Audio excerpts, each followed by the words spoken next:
When I am tracing or copying a drawing onto marker paper, I don't trace or copy it exactly. First, I move my marker paper up and down to see if it's going to include the whole page or if it's going to go off the page. If I want the marker paper I have here is a little bit bigger, so I can change that a little bit if I want. I could even change it horizontal to vertical format if I found that I had drawn on a sheet of paper and then attached paper out to the sides of it. Maybe I would be changing it to horizontal and changing, letting some fall off and letting some come in that way.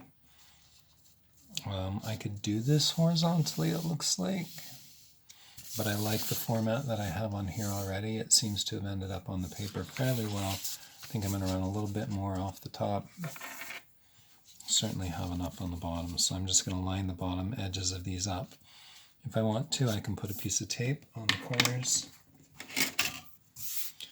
Now, when I did this at first, I didn't do a lot of detail in certain areas. There's places where I don't have the drawing completed. I just have notations of what's going to happen there, and I haven't actually finished this drawing, but I knew I was going to go onto it with pen, so there's no reason for me to make every detail exactly exact. So these legs here, for instance, I didn't flesh out the way I did these legs here. So I did one desk that I feel like is fully complete and shows up the way I want it to, and the rest of the desks I really haven't.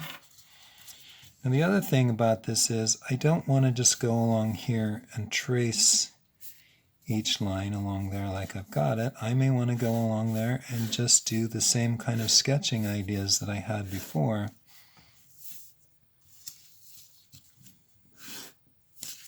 So that I get some lines that are sort of freehand, or that look a little bit spontaneous.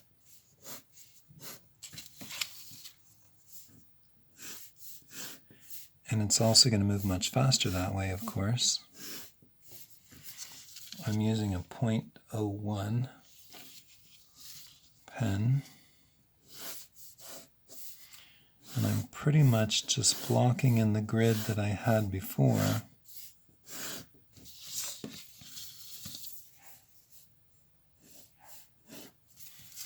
This time I'm turning my paper probably a little bit more, and I'm making sure that my vertical lines are going straight up and down. It gives me a chance to change, right? To repent my mistakes, build up some pentimenti. This time that's a little more accurate than the last time, perhaps.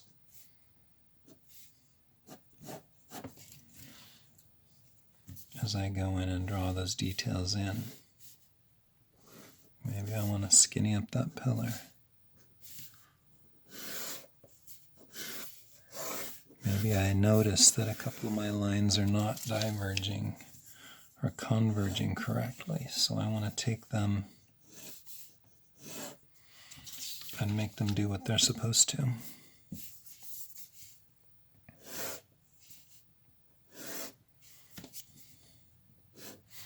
It's a chance to get rid of wobbly lines.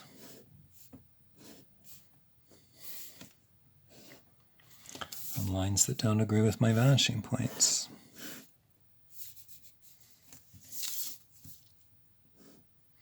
Wobbly lines happen because we're moving too slowly and we're not confident enough. I should be pretty confident at this point because I've got a whole drawing underneath there. I know what I'm doing. I'm still going to make mistakes as I go. I'm not going to worry about it. I'm going to correct for those mistakes as I go.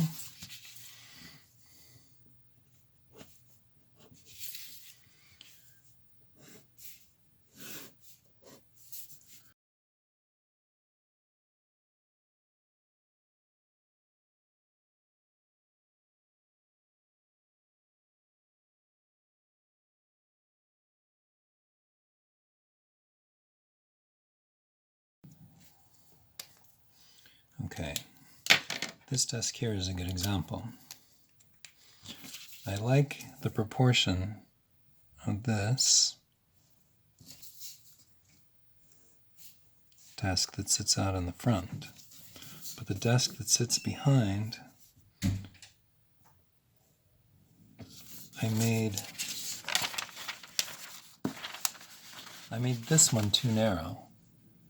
See how this is really square and this proportion feels like it's longer than it is deep?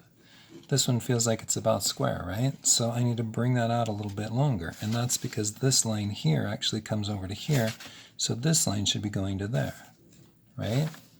So in my pen drawing, I'm going to bring this line out longer. Instead of drawing this line up there, I'm going to draw it up here. And that's going to make that desk do what I want it to. Now I see those lines diverging, so I want to make them converge. I'm going to draw them again. Even though I'm in my heavy pen, I'm just going to correct it.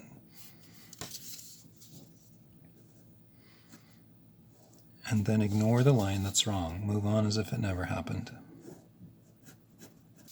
It's okay to have spots like this where you can see through things, the line that overlaps the other line. It's not a problem.